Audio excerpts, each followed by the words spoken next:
The issue around drugs is correlated to the response before. We got to create jobs. We got to create opportunities so drug doesn't become the business of choice in our community. We have to do that. And part of it is investing in education. But the other part is we're letting 1% of the illegal folk, people who do illegal things in this city, dictate how 99% of the city lives. We have to reclaim these neighborhoods again. There's a short-term solution. I have a whole civics and crime strategy plan on my website that I can't go through. On the short term, redeployment of police officers. I'm not just talking about getting them new cars. I want them to walk the beat. I want them to get to know their neighborhoods. Smart cameras. It's worked in Chicago, in high traffic areas where residents want them so that we can minimize that. Creating safer environment, walk environments, lighting of our neighborhoods. You know, we're right off a transportation center through Frankfurt L. Creating a safe looking environment is the first thing.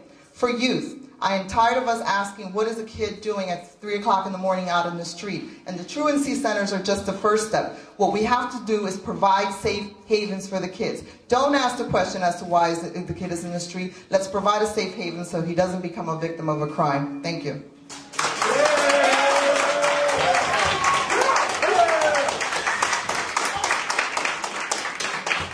I'm not going to give you a stock answer.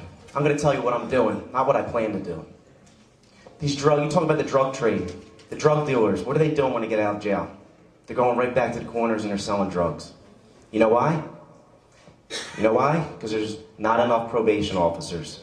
The second weekend that I was in office, I called for more probation and parole officers. If you look at all the mayoral candidates, they piggybacked on that. Okay? It's a real problem. Repeat offenders, the recidivism is huge. We had 326 people that were shot last year that were probationers. That's really sad. Probation. It's not just about monitoring. It's about finding these ex-offenders jobs, schooling, education. So they have an alternative. So they don't have to go back to the life of crime. It's their duty to make them a law-abiding citizen. And that's what I've been doing. Also, surveillance cameras. They've been in Darrell Clark's district, and they've been in Donna Reed's Miller district. They're going to be in the 7th district. And you know what? That's a witness you can't intimidate. And they're going up. Also, we now have 2 curfew centers in the 7th district.